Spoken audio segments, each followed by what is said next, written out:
Mas no caso a gente queria gravar uma entrevista com a senhora. Não, mas aqui não. Por que não? Mas por que não? Porque eu tenho direito, filha. Tua Mas minha a imagem, senhora é te uma- mostrar a minha imagem aonde A senhora é uma pessoa mostrar. pública, Sou né? uma pessoa vereadora. pública, sim, com certeza. Mas eu gostaria de conversar contigo sem essa imagem aqui. Pago o meu carro direto do meu salário, da minha conta. Que hoje... Pastora, mas por que que o carro, que é no caso seu, o BYD, está registrado no nome do seu irmão? Você já se imaginou preso a um compromisso sem poder recuar porque aceitou um presente? Pois é exatamente essa a suspeita que estaria por trás da farra dos BYDs na Câmara Municipal de Belém. No dia 26 de fevereiro, nossa equipe revelou que uma parcela significativa dos vereadores adquiriu veículos elétricos da marca BYD de forma suspeita. Os carros foram comprados no mesmo período, do mesmo modelo e muitos registrados em nomes de terceiros, levantando suspeitas sobre a origem dessas aquisições. No último desdobramento dessa investigação, revelamos que a empresária Beta Mutran, membro de uma das famílias mais ricas do Pará e dona das concessionárias Vega, representante dos carros elétricos BYD em Belém, também teria possível interesse direto na distribuição desses veículos, com o objetivo de supostamente facilitar a aprovação da mudança no plano diretor da cidade, permitindo construções de grande porte em áreas ambientais atualmente protegidas.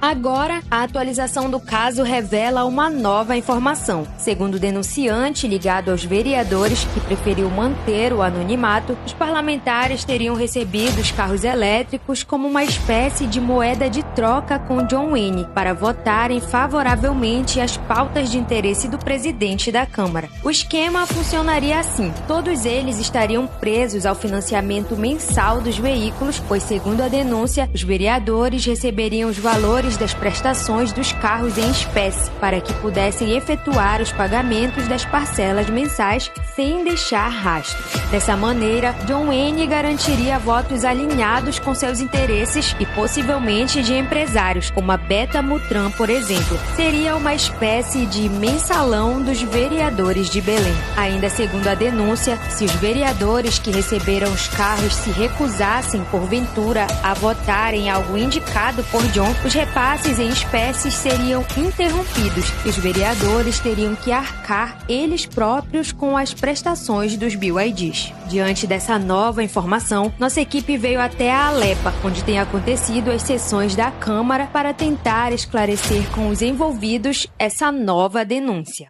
Pago o meu carro direto do meu salário, da minha conta. Que Pastora, mas por que que o carro, que é no caso seu, o BYD, está registrado no nome do seu irmão? Porque ele é meu irmão. Se eu quisesse esconder alguma coisa, eu não colocaria no nome do meu irmão.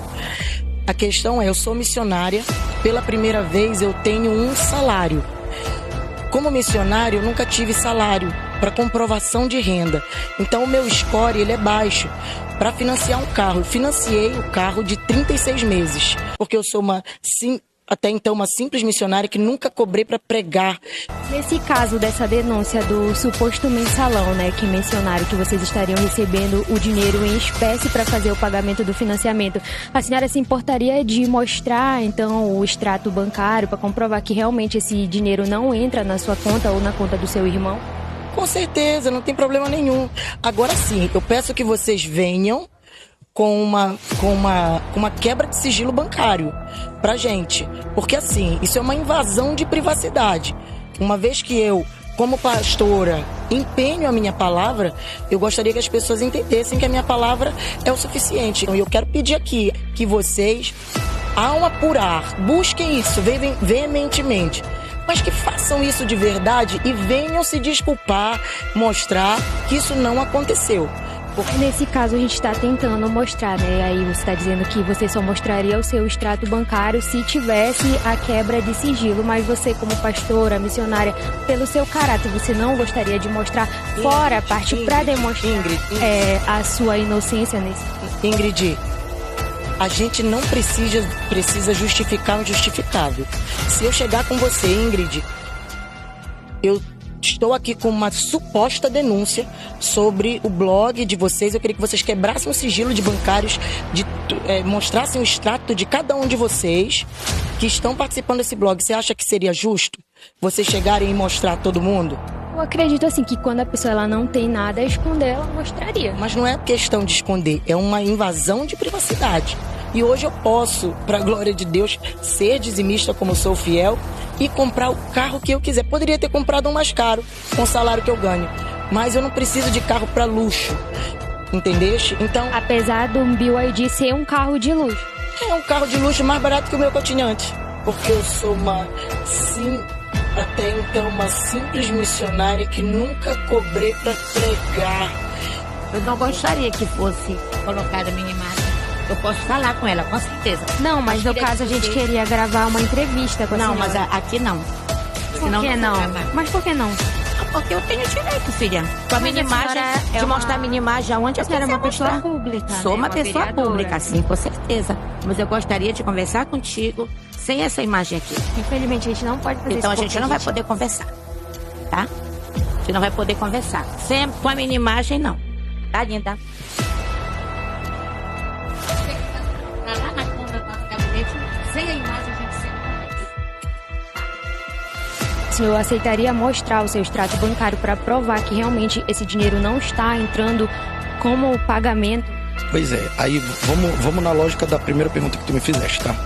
Primeiro, teoricamente, a gente estaria recebendo dinheiro em espécie.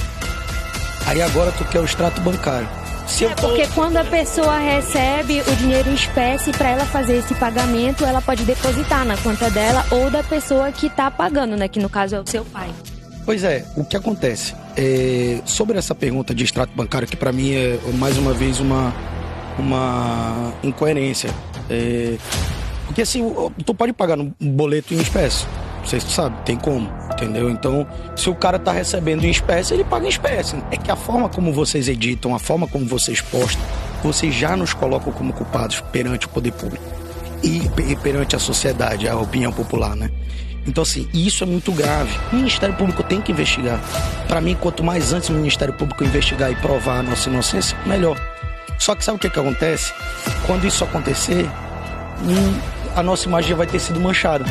A gente já não vai ter como retratar a nossa imagem. A gente vai ser sempre marcado por isso. Porque, na minha opinião, as formas... E é como, né, vocês mostrarem realmente que não estão envolvidos, mostrando esses extratos de pagamento, de que forma está sendo feito esse pagamento. Eu posso organizar os extratos dos meus pagamentos e mostrar para vocês, não tem problema nenhum. Combinar, então, um dia pra gente ir no seu gabinete? A gente pode combinar, não tem problema nenhum. Agora sim...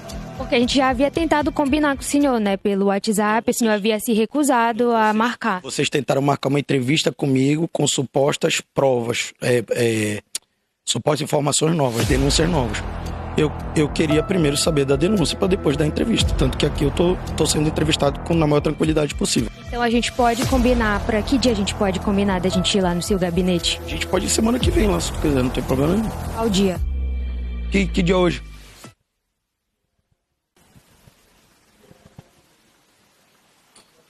Hoje é dia 3, quinta. Marca pra quinta-feira que vem. Pode marcar. Isso. Tá. Então a gente marcou, né, pra essa data, quinta-feira que vem, em abril ainda, e aí o senhor pode mostrar pra gente o seu extrato e a gente vê, né, conforme o que o senhor tá falando. Tá bom. Valeu. Obrigado. E agora surgem as questões. Quantos mais vereadores aceitaram esse suposto acordo? E quais projetos serão aprovados ou barrados dentro desse provável jogo de interesses? Será que o plano diretor de Belém será realmente modificado para atender os interesses das construtoras e a orla de Belém será entregue de mão beijada ao empresariado? Ingrid Souza para o QB News.